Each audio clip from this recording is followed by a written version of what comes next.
नमस्कार, तुम्ही बघत आहात आरोग्य दूत न्यूज. आरोग्य दूत न्यूज मध्ये आपल्या सर्वांचं स्वागत आहे. पाचोरा शहरातील जुन्या सारोळा रस्त्यावर रविवारी संध्याकाळी घडलेल्या भीषण आगीच्या घटनेने परिसरात एकच खळबळ उडाली.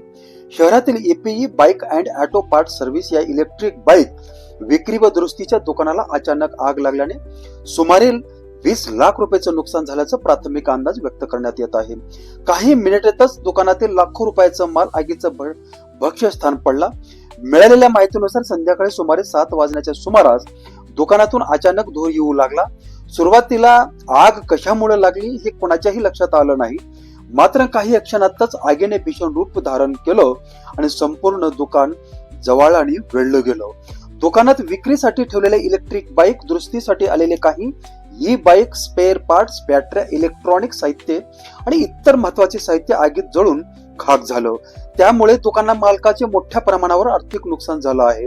आग लागल्याने लक्षात येताच परिसरातील नागरिकांनी तात्काळ घटनास्थळी धाव घेतली. अग्निशमन दलाला माहिती देण्यात आली. नागरिकांनी आपल्या परीने आग आटोक्यात आणण्याचा प्रयत्न केला. मात्र आगीचा वेग इतका प्रचंड होता की काही मिनिटातच दुकानातील बहुतांश साहित्य जळून गेलं. घटनेची माहिती मिळताच अग्निशमन दलाचे कर्मचारी आबा पाटील, अनिल बागुल आपल्या पथकासह घटनास्थळी दाखल झाले.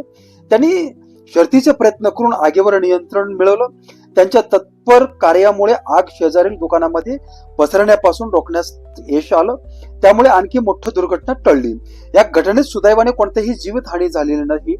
मात्र एका व्यापाऱ्यांचे अनेक वर्षाचे मेहनतीने उभा केलेलं दुकान आणि लाखो रुपयाचा माल काही क्षणात राख झाल्याने त्यांच्यावर मोठं आर्थिक संकट ओढवलं आहे.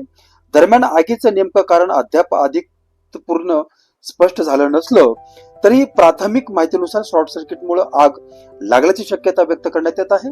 संबंधित यंत्रणाकडून पंचनामा करण्यात आला. पुढील तपास सुरू आहे. तपास पूर्ण झाल्यानंतर आगीमागील नेमकं कारण स्पष्ट होणार आहे. ही घटना प्रत्येक व्यापारी आणि नागरिकांसाठी एक इशारा आहे. विशेषतः इलेक्ट्रिक उपकरणे, बॅटरी आणि विद्युत यंत्रणा असलेल्या दुकानामध्ये नियमित वायरिंगची तपासणी, सुरक्षित विद्युत व्यवस्थेचा वापर आणि अग्निसुरक्षा उपाययोजना करणं अत्यंत आवश्यक आहे. छोट्याशा निष्काळजीपणामुळे काही मिनिटातच लाखो रुपयांचं नुकसान होऊ शकतं. आरोग्य दूत न्यूज साठी नरसिंहपुरे. धन्यवाद.